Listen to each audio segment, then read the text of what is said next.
أعوذ بالله من الشيطان الرجيم بسم الله الرحمن الرحيم ربي اشرح لي صدري ويسر لي أمري واحلل عقدة من لساني يفقهوا قولي. سورة البقرة آية number 87. وَلَقَدْ آتَيْنَا مُوسَى الْكِتَابَ وَقَفَّيْنَا مِن بَعْدِهِ بِالرُّسُلِ، اور بلا شبہ ہم نے موسیٰ کو کتاب دی، پھر اس کے بعد پے در پے رسول بھیجے، اور عیسیٰ ابن مریم کو واضح معجزہ عطا کیے،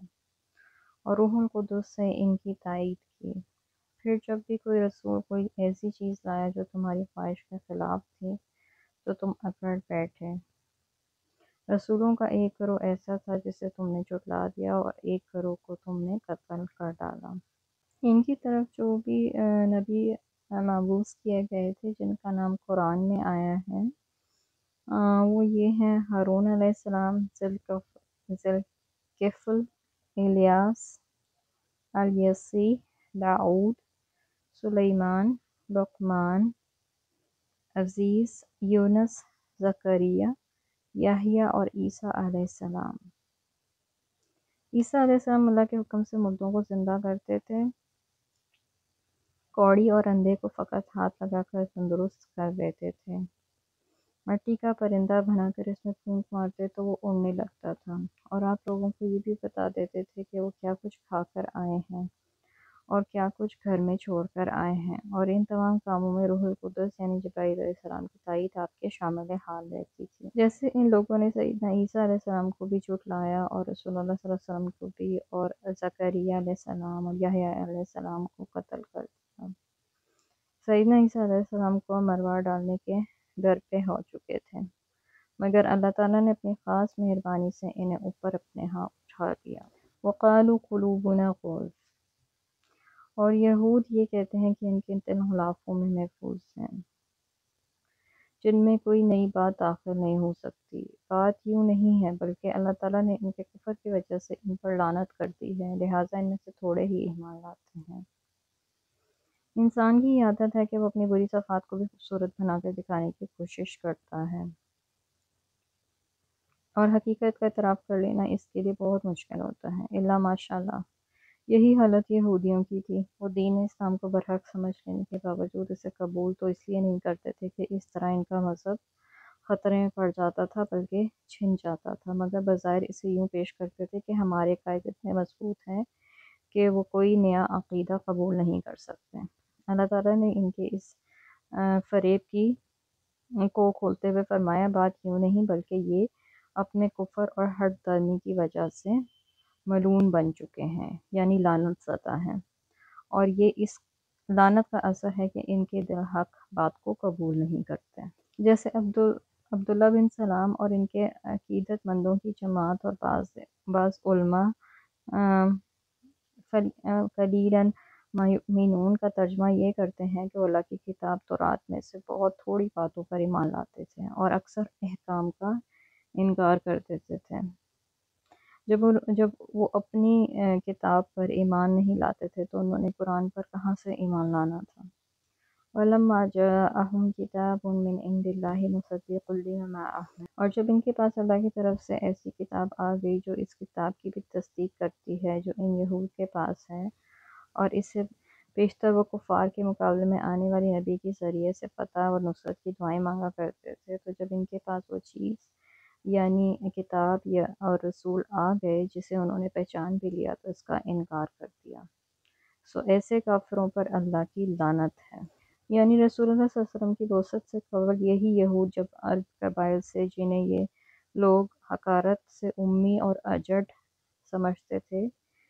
پٹتے تو اکثر اللہ تعالیٰ سے یہ دعا مانگا کرتے تھے کہ اے اللہ آخری پیغمبر کو مبعوث فرما کہ ہم اس کے ساتھ مل کر ان کافروں پر فتح حاصل کریں۔ پھر جب وہ نبی آ گیا تو انہوں نے اس کتاب اللہ تورات میں مذکور نشانیوں کے مطابق پوری طرح پہچان بھی لیا تو اس کا انکار کر دیا، اور حقیقتاً کافر تو یہی لوگ ہیں جن پر اللہ کی لعنت ہے۔ اور جن لوگوں کو یہ ان پڑھ اور اجڑ کہا کرتے تھے انہوں نے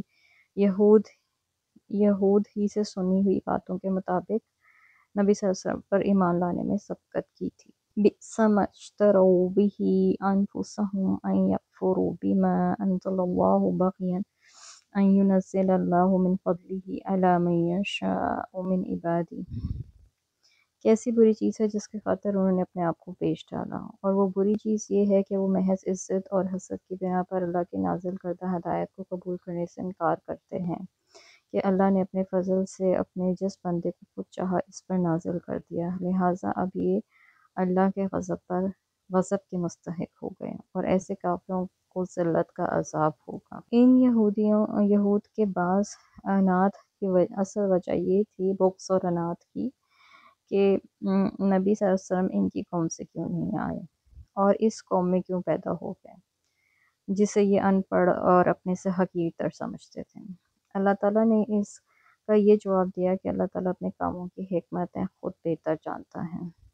اور اپنے بندوں میں سے جسے مناسب سمجھتا ہے رسالت سے نوازتا ہے۔ اس کے فضل کے ٹھیکیدار تو نہیں کہ تم سے اللہ پوچھ کر اور جسے تم چاہو اسے رسالت عطا فرمائے۔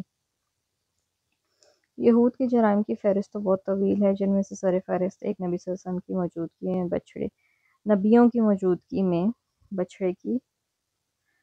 پوجا، انبیاء کا قتل اور نبی صلی اللہ علیہ وسلم کی رسالت کا انکار ہے، اور ایسے جرائم کی سزا جتنی بھی ہو وہ کم ہے۔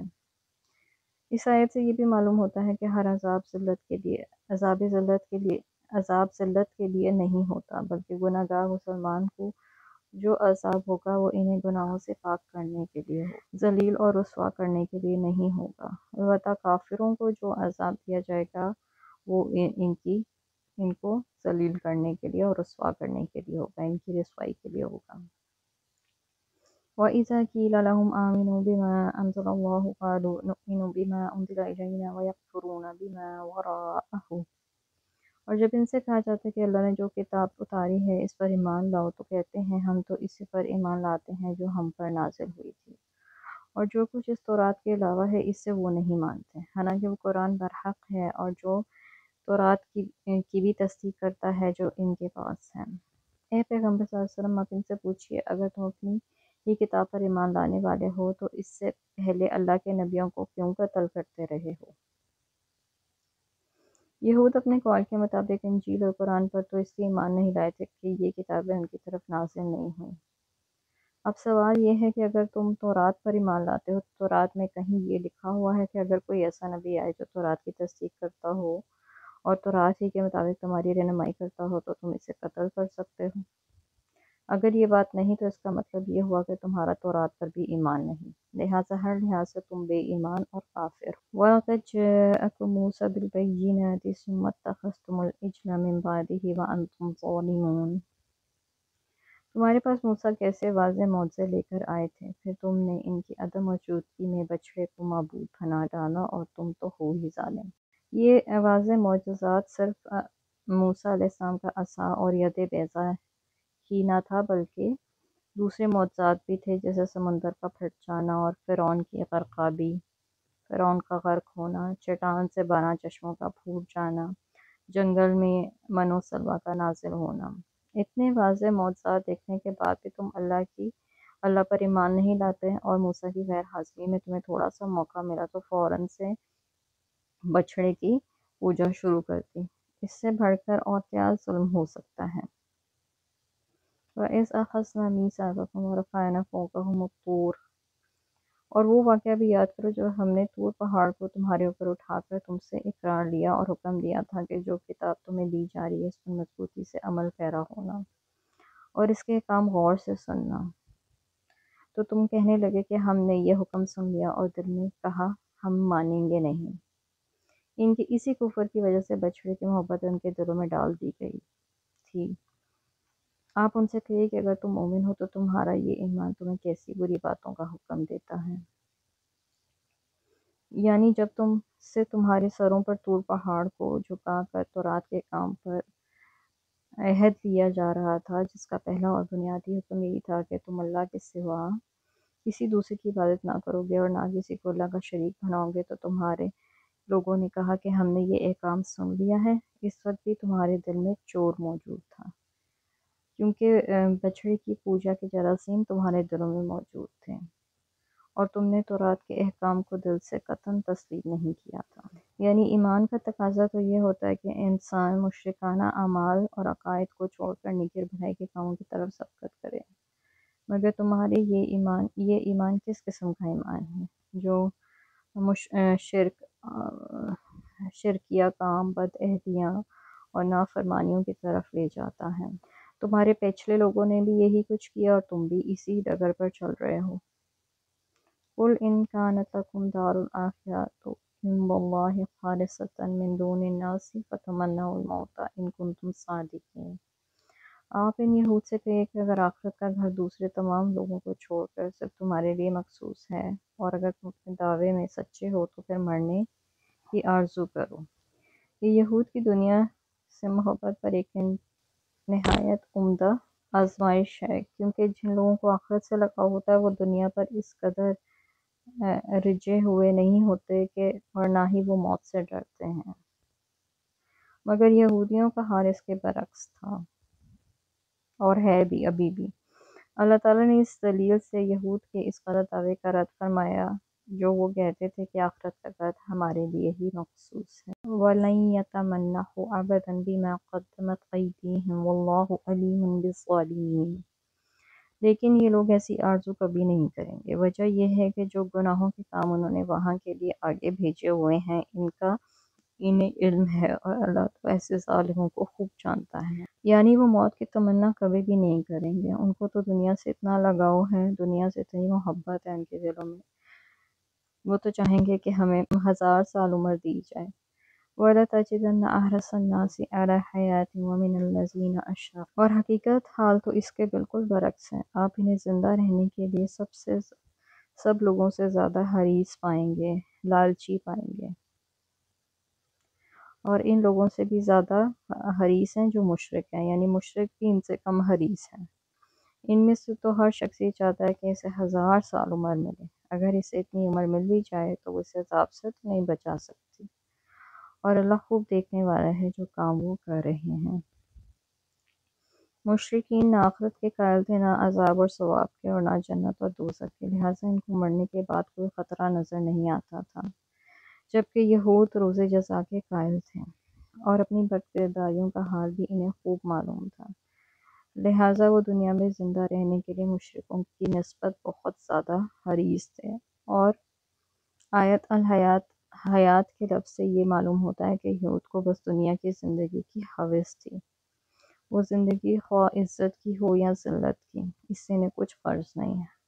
حالانکہ یہی لمبی زندگی آخرت میں انہیں بچانا تو درکنار ان کے لیے اور زیادہ عذاب کا سبب بن جائے گی۔ یعنی آپ کی زندگی جتنی زیادہ لمبی ہوگی اور جتنے زیادہ آپ کے گناہ ہوں گے اتنا زیادہ آپ کا عذاب ہوگا، اور اگر آپ کی زندگی لمبی ہو اور وہ نیکیوں سے بھری ہوئی ہو تو اتنا زیادہ آپ کو جو ہے اجر دیا جائے گا۔ انسان کو خود سوچ لینا چاہیے کہ وہ کس طرح کی زندگی گزارنا چاہتا ہے، چاہے اسے لمبی زندگی ملے بھی تو وہ اس کو کس طرح پر لے کے جانا چاہتا ہے۔